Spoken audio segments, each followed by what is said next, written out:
और अब बात नंबर गेम की अगर की जाए तो सबको इंतजार है कि आखिरकार अब आगे क्या होने वाला है, यानी जो आगे के राज्य हैं। और सबसे पहले हम बात करेंगे पश्चिम बंगाल की, क्योंकि पश्चिम बंगाल पर सबकी नजरें टिकी हुई हैं।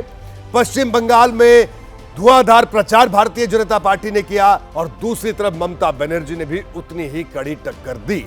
ऐसे में पश्चिम बंगाल का आंकड़ा क्या कुछ कहता है, पश्चिम बंगाल का एग्जिट पोल क्या कहता है, ये बताने के लिए मैं सीधे आपको ले चलता हूं मेरी सहयोगी रोमाना के पास। जी रोमाना।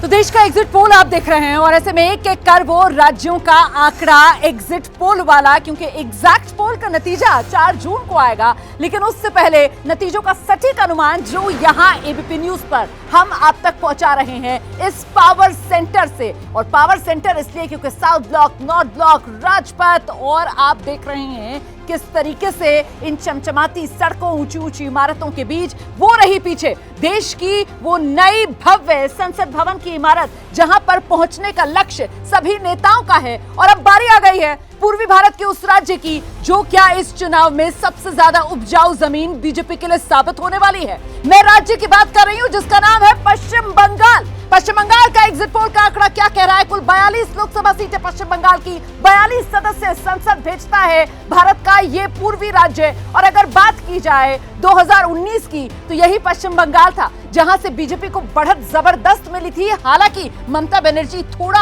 आगे रही थी, 22 सीटें टीएमसी के खाते में गई थी, 18 सीटों पर बीजेपी का काफिला रुक गया था कुल 42 सीटों में से। लेकिन वोट शेयर के मामले में मामला बेहद नजदीकी जो 2019 में रहा, इस बार 2024 में तस्वीर क्या रह सकती है? एग्जिट पोल का वो पहला आंकड़ा वोटिंग परसेंटेज वाला आपके सामने। और देखिए किस तरीके से यहां पर तस्वीर थोड़ी सी बदली हुई नजर आ रही है। मामला बेहद करीबी टीएमसी और बीजेपी के बीच यहां पर नजर आ रहा है। टीएमसी 43% वोट शेयर से घटकर 42% वोट शेयर पर आती हुई, और एनडीए बीजेपी आप देख रहे हैं किस तरीके से 40% से बढ़कर 43%, मतलब वोट शेयर के मामले में यहां पर साफ तौर पर बीजेपी टीएमसी पर बढ़त बनाती हुई नजर आ रही है। भले ही ये 1 पॉइंट की बढ़त है, लेकिन क्लियर कट ये बढ़त है। और अगर वोटिंग परसेंटेज में ये बढ़त होती है तो क्या सीटों का फायदा बीजेपी को मिलने जा रहा है? अगर हां तो कितना? और ये रहा आंकड़ा आपके सामने।